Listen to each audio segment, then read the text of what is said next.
Africa Content TV.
It's 100 years today, and of course we are here to celebrate with him.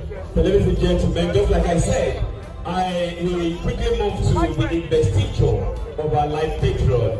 And I have the distinguished honor, I have the honor to bring on stage. But before that, ladies and gentlemen, we welcome a son of the soil, someone who is making the entire Nigeria proud. Someone whom we are very proud to call us in the state. Ladies and gentlemen, please let's put our hands together as we welcome Prince Ogunlade Abeokuta. Please put your hands together for him.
Thank you.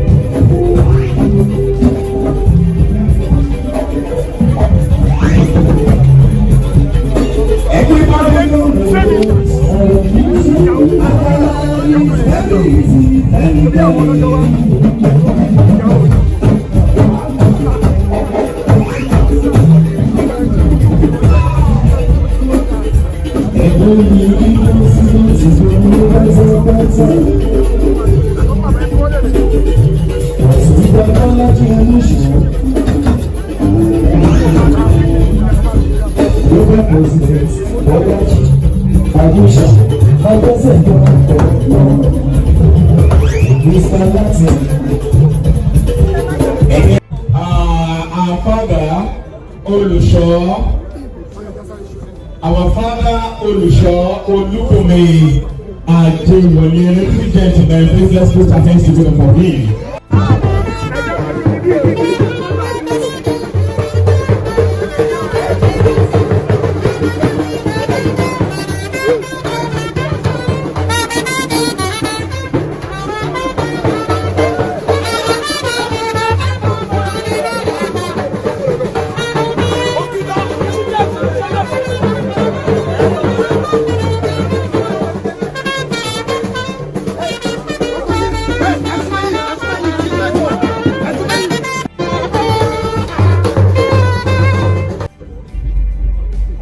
We appreciate what you have been doing for us, sir, and we continue to appreciate you, sir. Ìwọ tó bá ní àgbà òkè nígbà tẹ́ kí wọ́n ṣépè fún ẹ. Àdúrà yà túbọ̀ máa gbọ́ sí. presence of everybody, God and everybody here. Àwọn tí wọ́n jẹ́ àgbàlagbà wa, a fi wọ́n sílẹ̀, a bẹ̀ ní ọkàn láti fi wọ́n sílẹ̀. Àwọn tí wọ́n jẹ́ ọmọdé wa, a fi wọ́n sílẹ̀, a bẹ̀ ní ọkàn láti fi ẹnì kankan sílẹ̀. A pọ̀ ṣùgbọ́n a lè ṣe tọ́lẹ̀ kan náà. We need people, good people who can support us and who have been supporting us, and we continue to appreciate them. The National Secretariat has been ordered and advised to provide the names of all the elders in the industry. All the elders in the industry. We continue to look after them. We continue to look after them. Do the little bit we can do, starting with the head.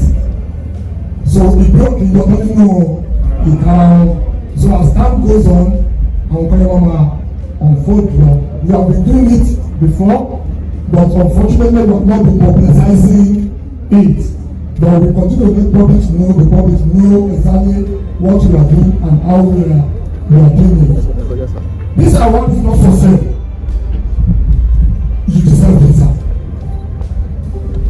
Sábà tí ní nǹkan sọ́ṣẹ́ yìí, wọ́n á pè wọ́n ṣàdúrà. Wọ́n support wọn morally. Wọ́n support wọn financially.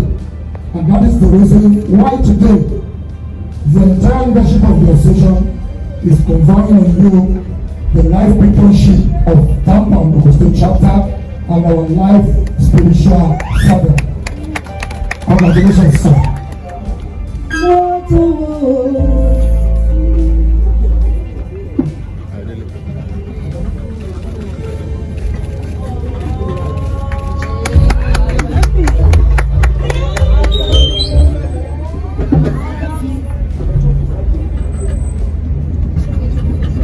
Theatre Arts and Motion Pictures Production Association of Nigeria, Ogun State Chapter, Certificate of Appointment, presented to Prime Dr. Babatunde Elija JP, the founder of any evangelical spiritual church, Okiafa, Lagos, in appreciation and recognition of your exemplary roles and dedication both spiritually and financially to Tampa Ogun State Chapter, dated today, 28th of July 2023, and signed by the Governor of Tampa Ogun State, Comrade Abeokuta JP, and the Secretary, Reverend Adeshogo E. Adesina Esquire, the Secretary. Congratulations, sir. We did it! Oh my God! Ọlọ́run Ayọ̀délé. Ọlọ́run Ayọ̀délé. Ilé-ìwé.